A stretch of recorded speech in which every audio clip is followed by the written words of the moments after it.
If you were to ask me who was the greatest post-war leader of the 20th century, one man would stick out amongst all, and that is Lee Kuan Yew.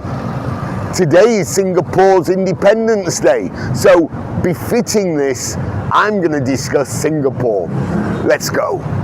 So a lot of you might know Singapore from Crazy Rich Asians, the movie, very successful, very poignant in many ways movie, which of course was set in Singapore.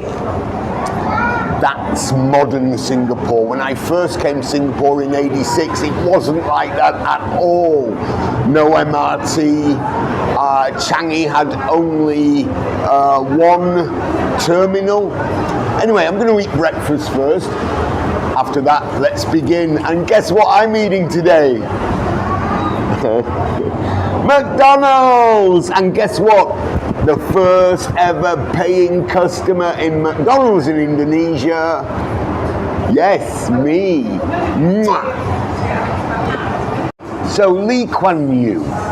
There were two major reasons why Singapore was successful, and both were through Lee Kuan Yew's visions. First, the Chinese especially, but other communities, weren't getting on in the 60s. Even internally, certain areas of the Chinese community would be battling each other. Lee Kuan Yew decided to bring everybody together, whether Malay, whether Indian, whether Cantonese, through English, and English became the lingua franca of Singapore. He didn't disregard second languages. Everybody still learnt their Cantonese, Mandarin, Hindi, whatever. But English became the lingua franca. So that brought everybody together. Very smart move. And it wasn't pidgin English. It wasn't hello mister. It was a very high standard of English.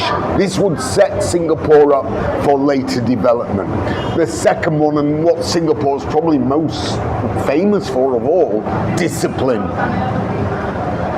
If you wanted to commit crime, you want to be corrupt, you want to rape, murder, etc., oh my God, there were deterrents.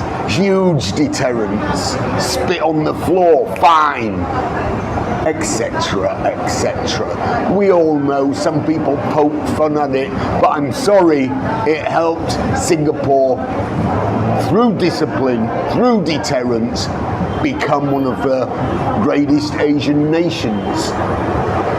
So a lot of Indonesian expats like myself discovered Singapore through the visa route. Whether you were a tourist and you wanted to extend business visa, even a work permit, you had to annually go to Singapore. In '87, Singapore got an MRT. And I have a funny anecdote.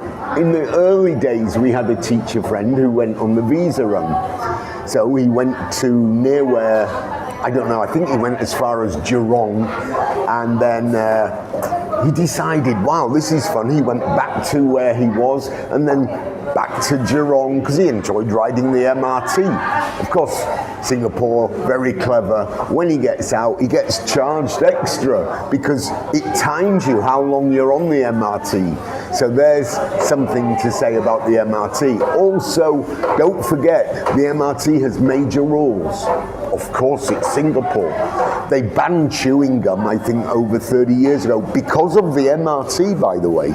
No durian, no smoking, no drinking, no eating, but the rules were. So, at the end of the 80s, a certain Michael Fay, a young man from America, hit world headlines. Him and a couple of pals had vandalized some cars. Guess what? He's gonna get the cane. Bill Clinton gets involved, and guess what? The Singapore government say, no, we're gonna cane him anyway. The beauty of deterrence. How's your bum, Michael? Another major incident happened in the early 90s. Now, in the early 90s, Singapore grew and grew, became the powerhouse it is today.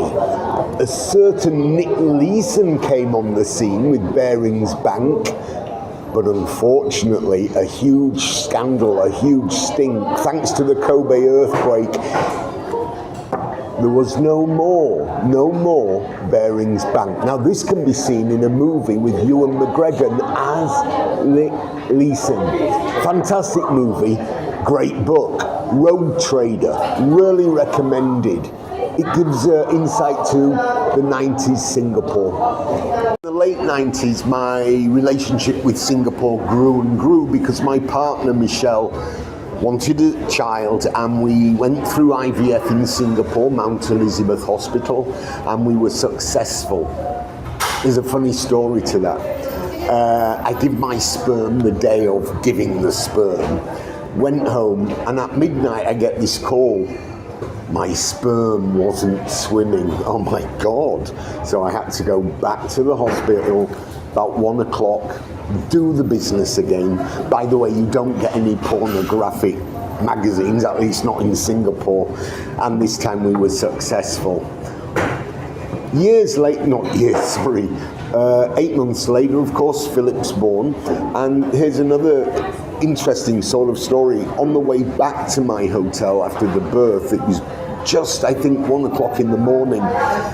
I'm in the taxi and he says, oh, you know, you have a problem? I said, no, I've just had a son, he's born. Oh, lucky son. I said, why? Born after midnight, very lucky. The Chinese are very superstitious. I love them for it. Some school field trips to Singapore in the 2000s, and two of them I vividly remember, because one almost cost 5 of my students' lives. It was because, well, I won't say his name, but this supervisor decided to not listen to me, to jaywalk in the middle of a street, and a car almost takes them out. In fact, I would say the car sped up as he was approaching the kids, and just in the nick of time, he pulled them back. One thing, be careful on the roads and don't jaywalk in Singapore. It's bloody dangerous. They'll take you out and they'll get away with it. The second one, Singapore Zoo. Okay, they have nighttime safari. And one of my favorite things for the kids was to go there on Halloween. The university used to put people in skeletons and stuff. Great, fantastic. Anyway, the year later we went, they'd stopped it. I asked why. The animals were scared. What a load of crap. As if a lion would be scared of some guy in a skeleton suit. Shame, because I'll tell you, one of the best nights I've had was during Halloween, nighttime safari. So before we come to a conclusion of what the West can learn from Singapore, I'd just like to quote Lee Kuan Yew a few times. So here we go. Your job as leader is to inspire and galvanize, not to share your distraught thoughts, because you make your people dispirited. Demography, not democracy, will be the most critical factor for securing security and growth in the 21st century. Wow. I'm not guided by what Human Rights Watch says. Fantastic, Lee Kuan Yew. I love you. So what can the West learn from Singapore? Well, it's probably too late, but as I stated earlier, my son was born in Singapore, and on his birth we signed a letter, Michelle and I, stating he wouldn't claim Singaporean nationality.